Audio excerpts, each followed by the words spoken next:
Would you recognize this man if he were sitting right next to you on the bus?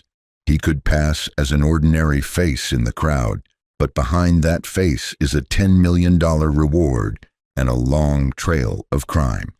The FBI calls him one of the most dangerous fugitives in modern history.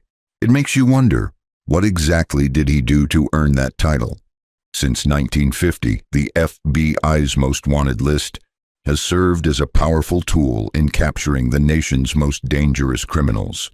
Over the years, 534 individuals have been featured, and an impressive 494 have been captured or located, many thanks to tips from the public. That's more than 93% success.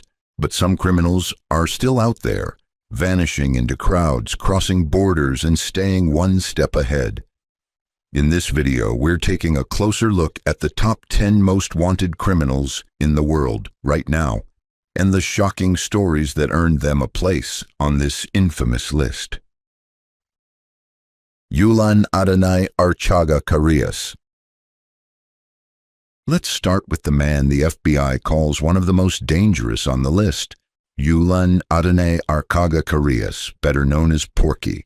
He's not just any fugitive, he's the elusive kingpin of the brutal transnational gang, MS-13, and his story reads like a crime thriller, but every single detail is chillingly real. To understand who Porky is, you need to understand what he leads. MS-13, short for Mara Salvatrucha, was originally formed in the gritty streets of Los Angeles back in the 1980s.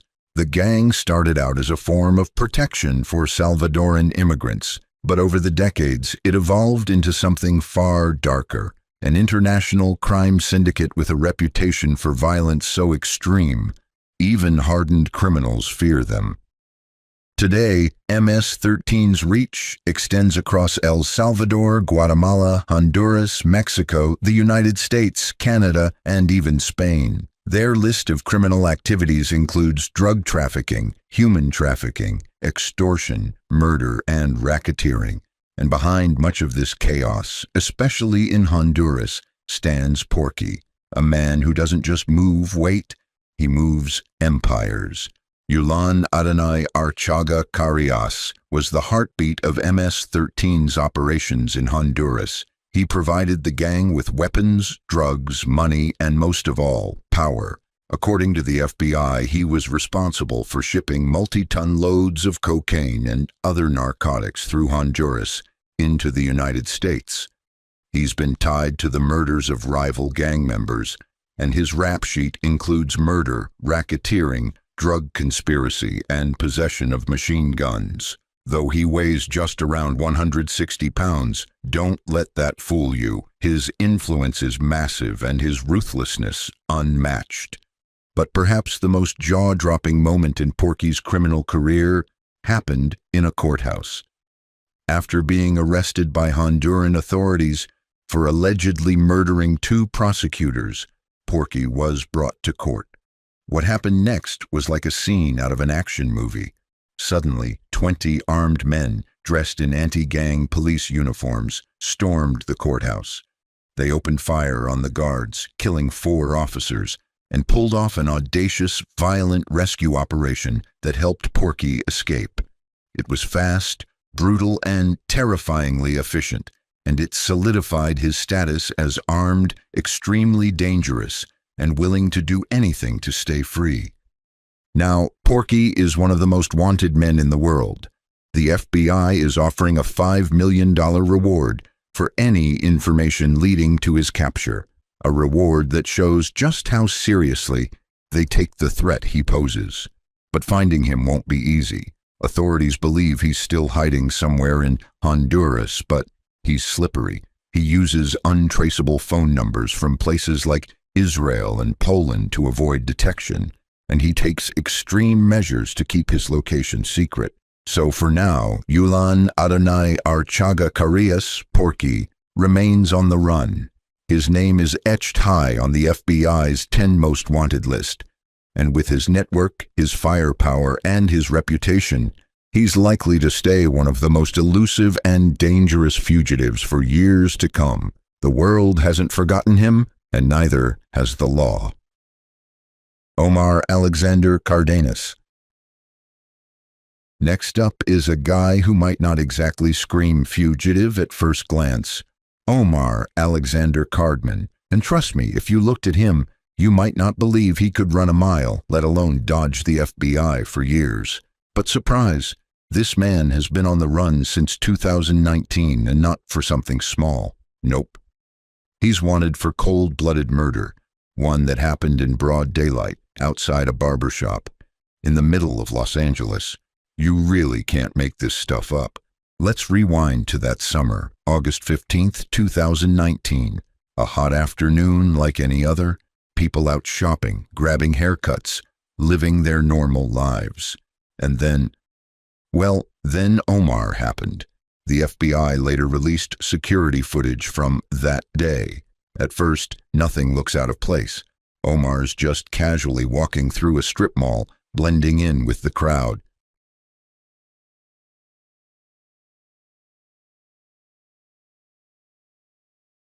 Now, here's where things start to feel off. In the before and after clips, you can see him moving through the area like he's just running errands, totally normal. But then, just moments after he steps out of the frame, he turns a corner and does something that's nothing short of horrifying.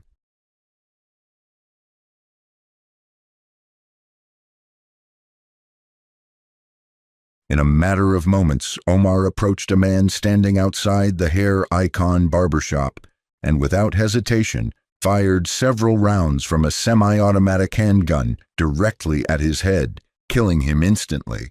And here's what's even more disturbing. This wasn't in the dead of night. This happened around 4 o'clock in the afternoon, in broad daylight, with people around and cameras rolling. It wasn't some carefully plotted, hidden away hit.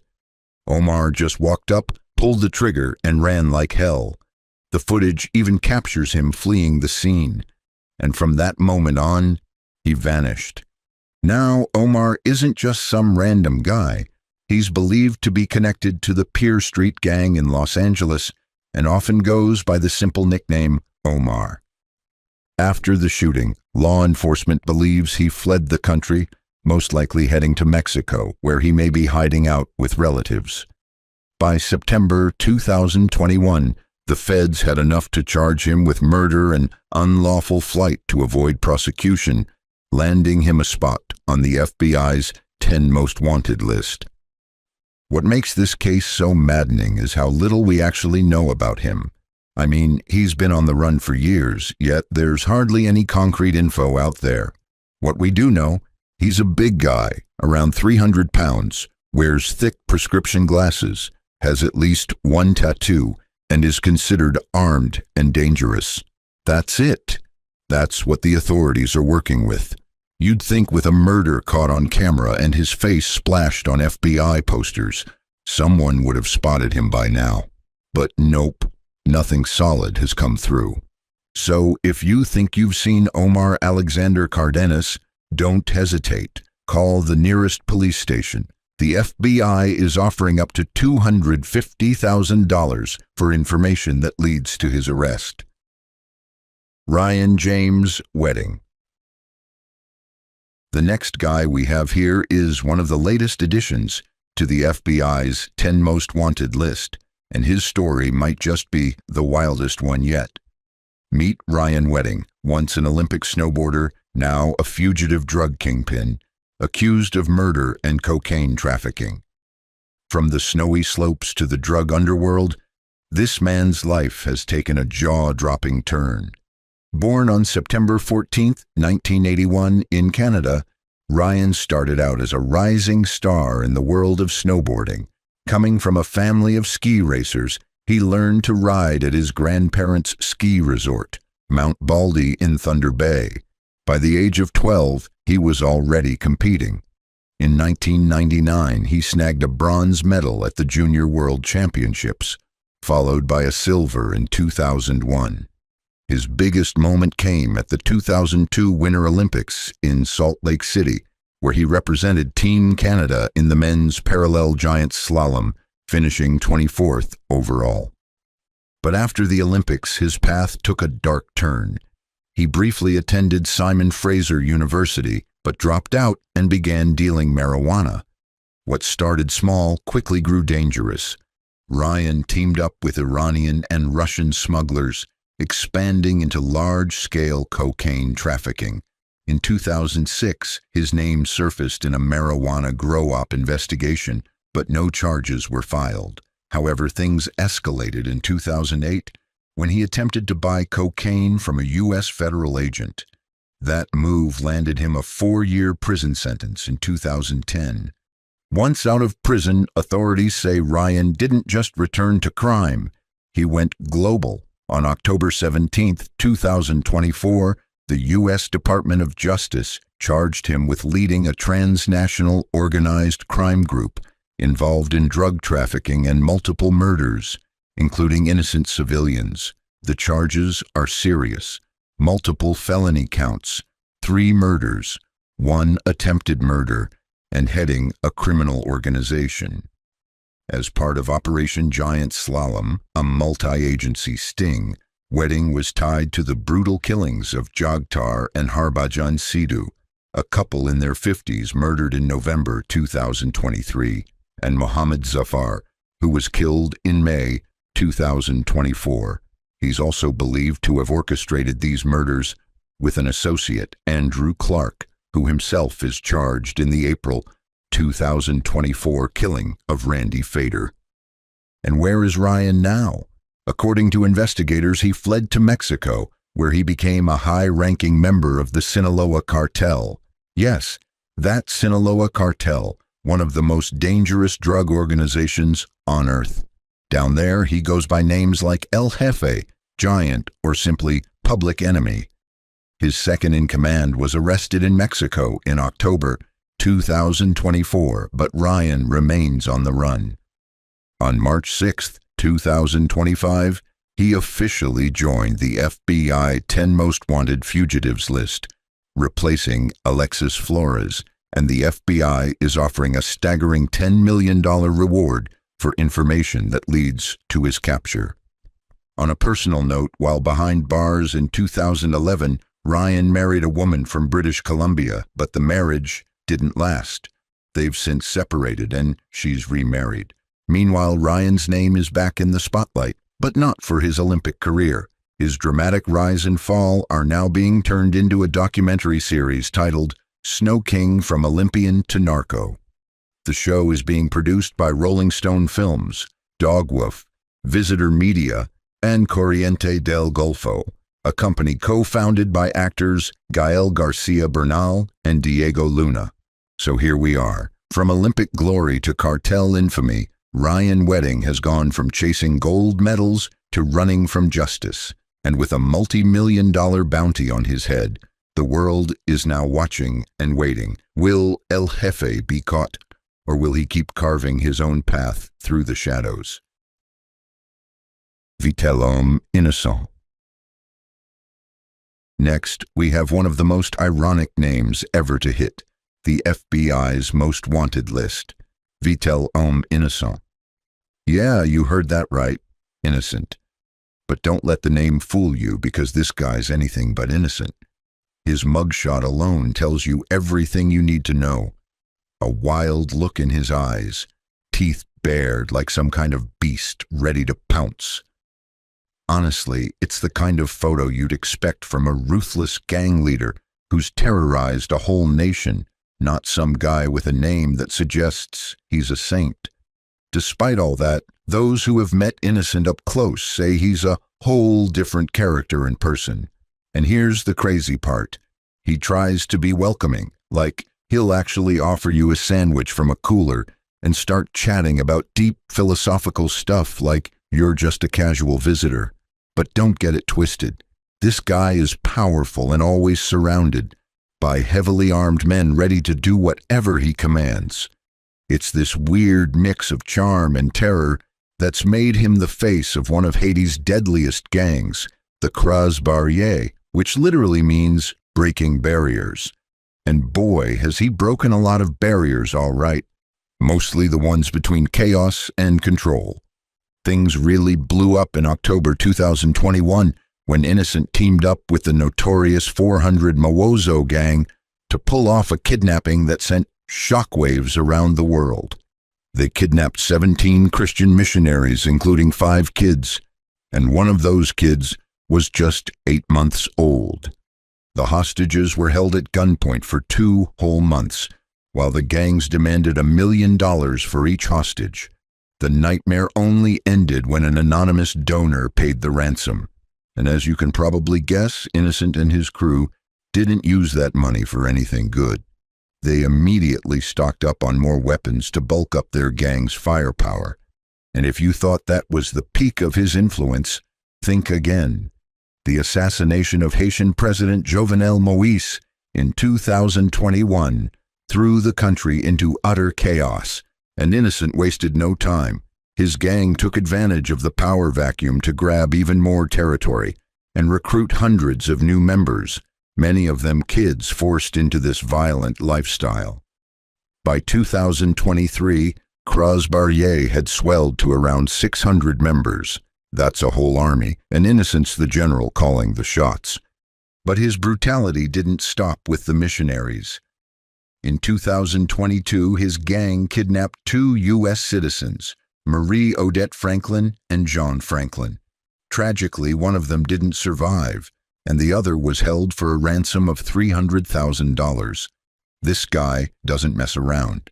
Then came November 15, 2023, when Innocent made headlines again by officially landing a spot on the FBI's 10 most wanted fugitives list, taking over from Michael James Pratt, a pornographer arrested for some truly horrible crimes the previous year. But even with all that attention and a massive bounty, Innocent somehow managed to keep slipping through the cracks. It's like he's got some invisible shield or a playbook for evading capture. Fast forward to April 2024, and guess who's casually showing off his lavish lifestyle on CNN? That's right, Innocent himself. In a jaw-dropping interview, he flaunted his fancy home, decked out with gold-trimmed furniture, an absolute contrast to the extreme poverty surrounding him. Watching him live it up while the country suffers, it's infuriating. During the interview, Innocent played the blame game, pointing fingers at corrupt politicians for Haiti's problems while refusing to take any responsibility for the violence he's responsible for. He even claimed that before turning gang leader, he ran legitimate businesses, a hotel and a car rental company, which were supposedly destroyed by the government. Whether you buy that or not, it's clear he's trying to rewrite his story. So do you have regular communications with, as you say, the other armed groups? Yes, we're united, he tells me. The gangs have formed a coalition known as Vivre Ensemble, or Living Together, and collectively they push back on foreign intervention, holding tight their grips over a fractured state, some using terror tactics like kidnapping, rape, and murder to sustain control. Is that something you've participated in ordering your men and women to kidnap? He says he hopes to defend himself in court against those allegations. Now, if you're wondering why he wasn't arrested during that CNN interview, here's the deal. The interview was done in a controlled environment with full cooperation from law enforcement and the network. The goal wasn't to catch him off guard, but to gather intel and raise public awareness about his crimes. Trying to arrest him then could have put the interview team in danger or given Innocent a chance to escape. With his deep connections and heavily armed gang backing him up, busting him isn't as simple as it sounds. So, for now, Vitelhomme Innocent keeps ruling from the shadows, living large, making moves, and keeping law enforcement on their toes.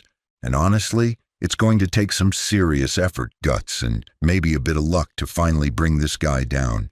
I honestly want to know your thoughts on this. What do you think is the best way to capture someone this wanted? Drop your ideas below. Ruja Ignatova. Moving down the list, we hit a name that sends chills through investors worldwide. Ruja Ignatova. She's the 11th woman ever to make the FBI's 10 most wanted fugitives list, and she's earned her infamous nickname, the Crypto Queen, for masterminding one of the most jaw-dropping financial scams in history. Picture this. It's 2016 and Ruja, a striking Bulgarian entrepreneur, takes center stage at the Coin Rush Global event in Wembley, London. Dressed in a bold red gown, she exudes confidence and charm. The crowd is hooked as she reveals her grand vision for OneCoin, a cryptocurrency she boldly claims will make Bitcoin obsolete and fast. But what makes us different from all the Mickey Mouse coins out there who copy our concept? And I'll tell you what makes us different. I believe what makes us different is our vision. We are more than just one coin. She promised that in just 2 years, the world would forget about Bitcoin, and OneCoin would reign supreme as the one true crypto king. Investors were dazzled, caught up in her magnetic charisma and promises of untold riches. Completely unaware they were walking straight into a financial trap. Over the next few years, Ruja's promises grew bigger and bolder. She assured investors they could multiply their money 5 or even 10 times by buying into OneCoin. Normally, such guarantees would trigger alarms, but at the height of the cryptocurrency craze, investors were eager to dive in without a second thought. Between 2014 and 2016, OneCoin raked in an eye-popping $4 billion, with over $50 million coming from U.S. investors alone. However, OneCoin was never a legit cryptocurrency. It was a pyramid scheme dressed up in digital glamour.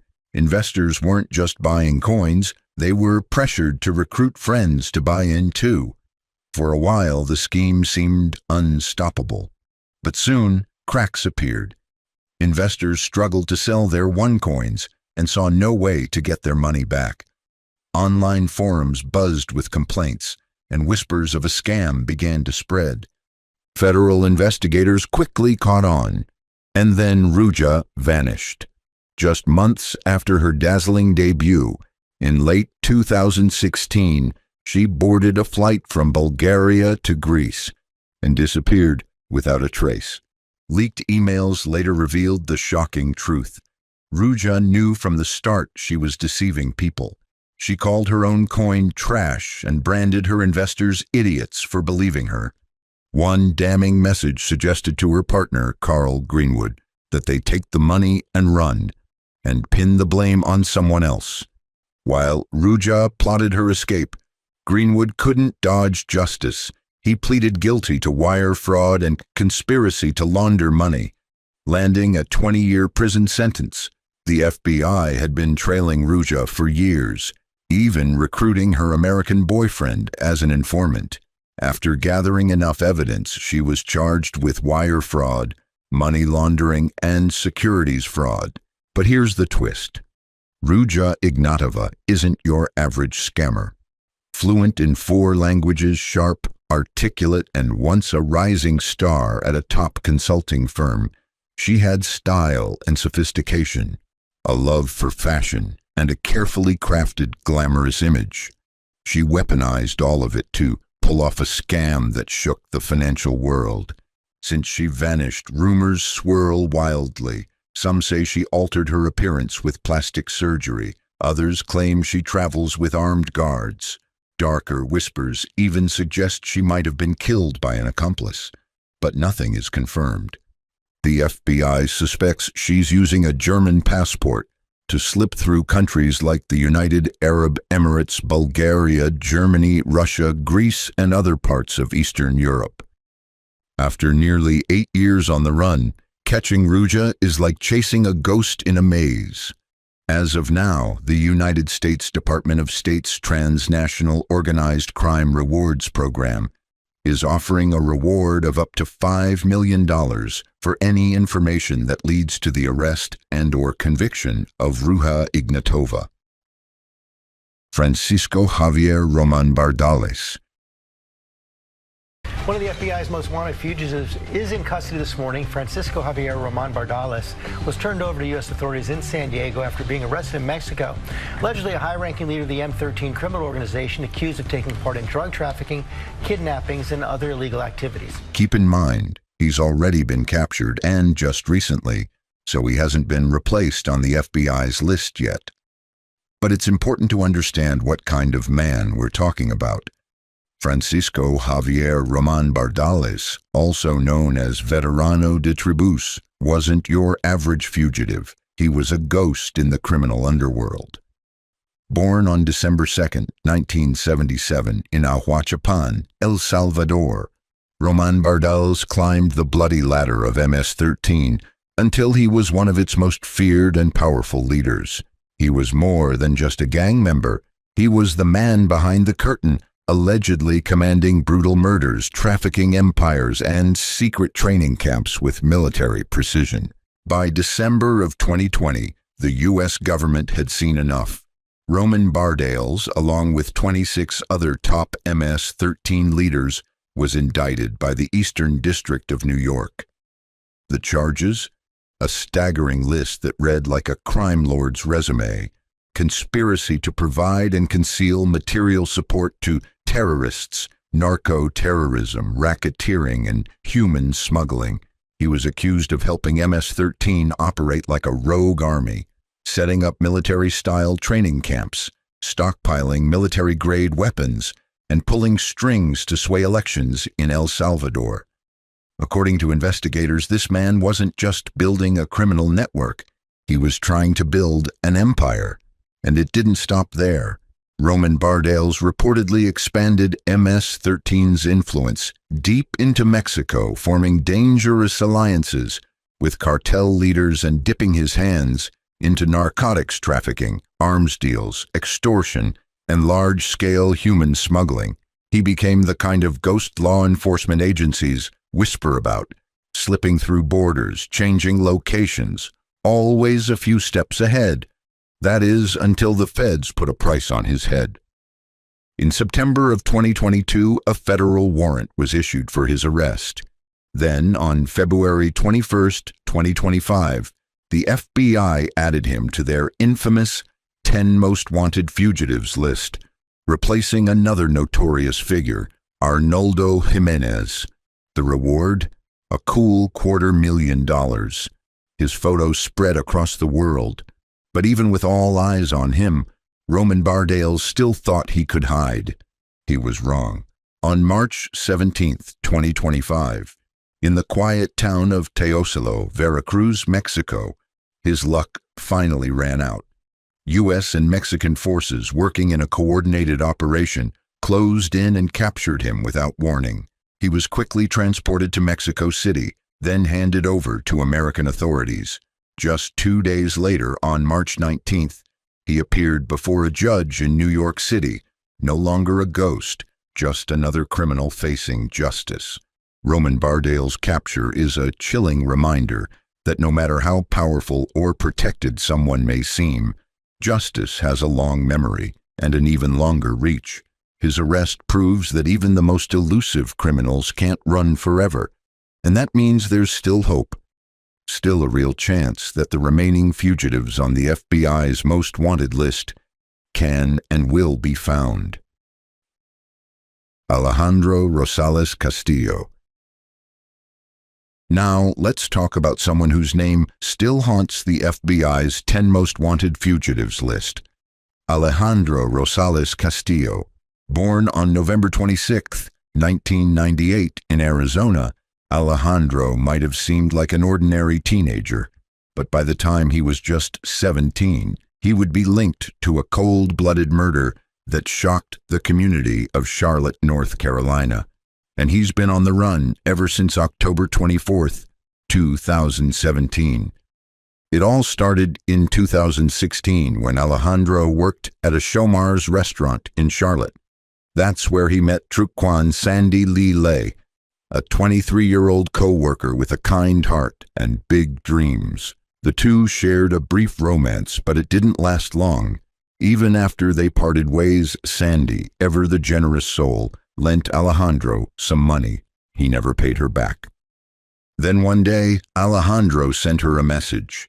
He said he wanted to repay her, finally make things right. Sandy agreed to meet him at a quick-trip gas station on Eastway Drive, but that promise turned out to be a deadly trap.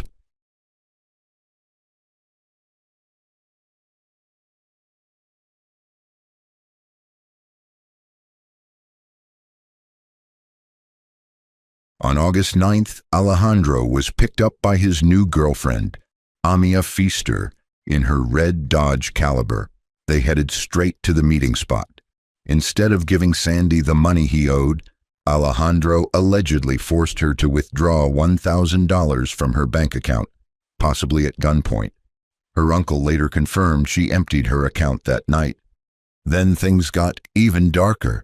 Alejandro drove Sandy out to a remote wooded area in Cabarrus County. There, in the middle of the trees, far from help, he shot her once in the head, a brutal, heartless execution. He dumped her body in a ravine like she was nothing, and fled with Feaster in Sandy's black 2003 Toyota Corolla. The horror didn't end there. The two made a cross-country dash, traveling from North Carolina to Phoenix, Arizona, where they ditched Sandy's car at a bus shelter. Authorities found the vehicle on August 15th, and then a chilling discovery. Surveillance footage captured Alejandro crossing the border into Mexico. That was the last solid lead. After that, he vanished. By November, Alejandro was officially charged with first-degree murder, and a few months later, additional charges followed for unlawful flight to avoid prosecution. As for Amia Feaster, she turned herself in to Mexican authorities on October 20th, just 2 months after the murder. She was extradited back to the United States on October 22nd and charged with being an accessory to murder and larceny of a motor vehicle. Shockingly, she posted bond and walked free by January 18th, 2017. Feaster told officials that she and Alejandro had been hiding out with his cousins in Mexico, but after 2 months, Alejandro vanished again, this time leaving her behind. Where he went, no one knows.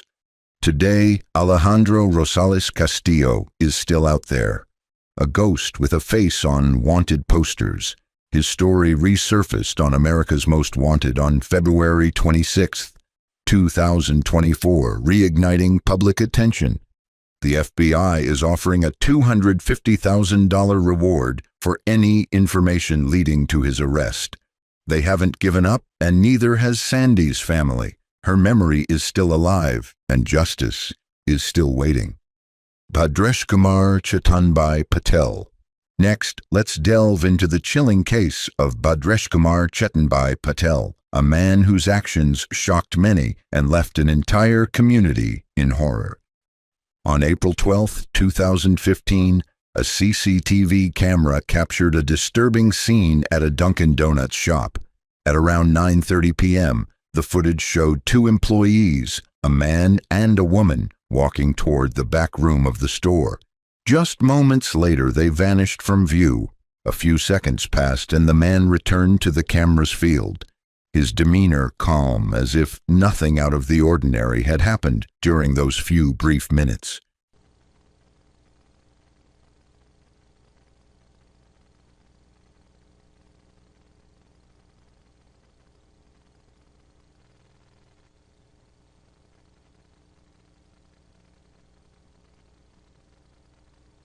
However, this calm facade was quickly shattered when customers began to notice something strange.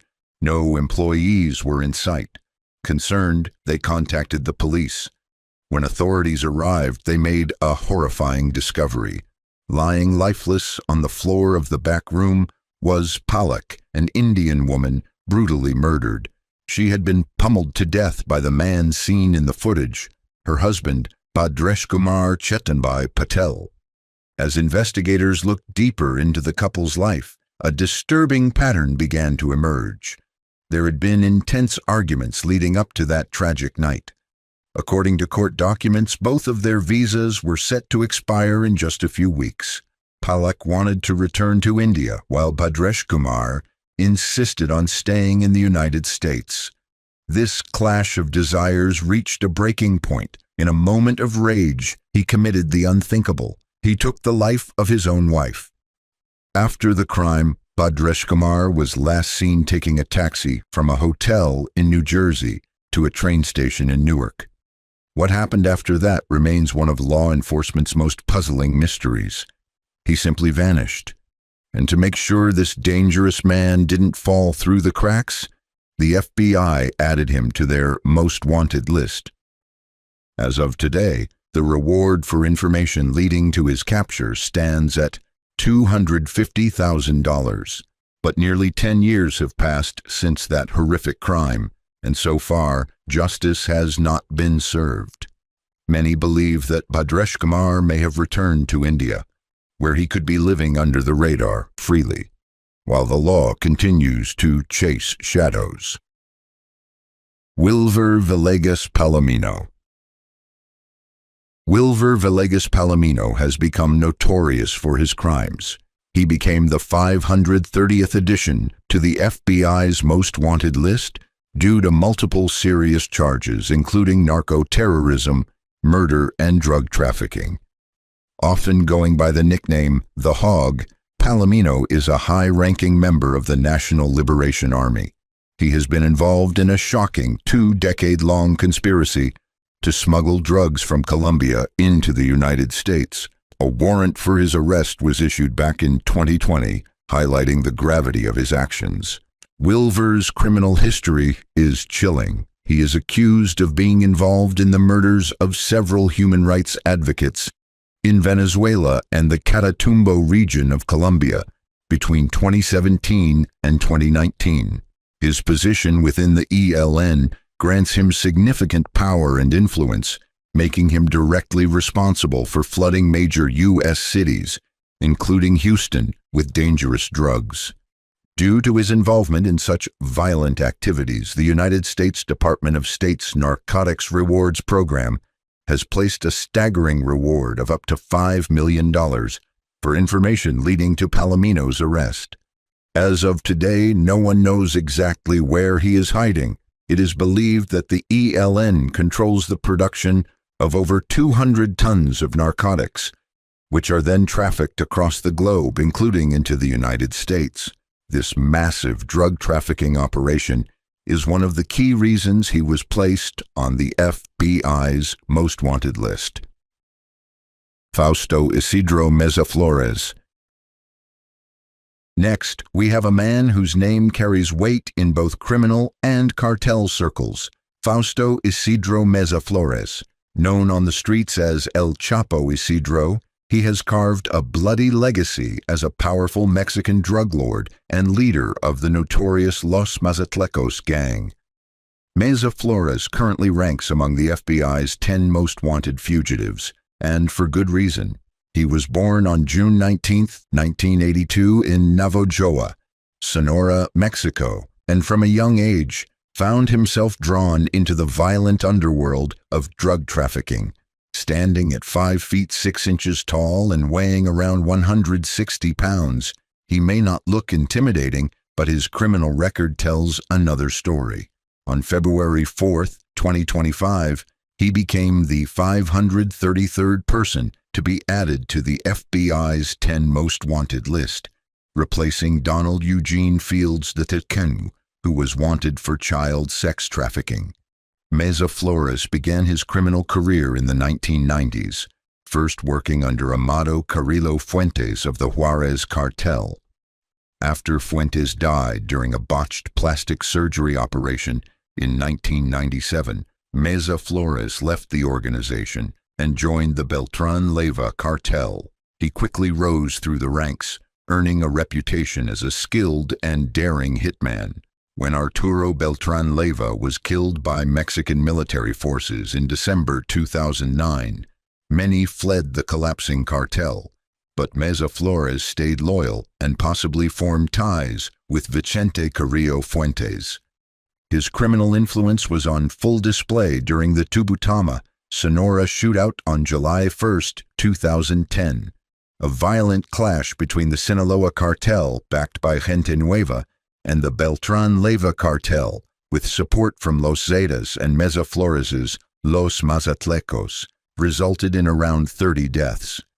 Just miles from the Arizona border, this bloody ambush shocked both Mexico and the United States.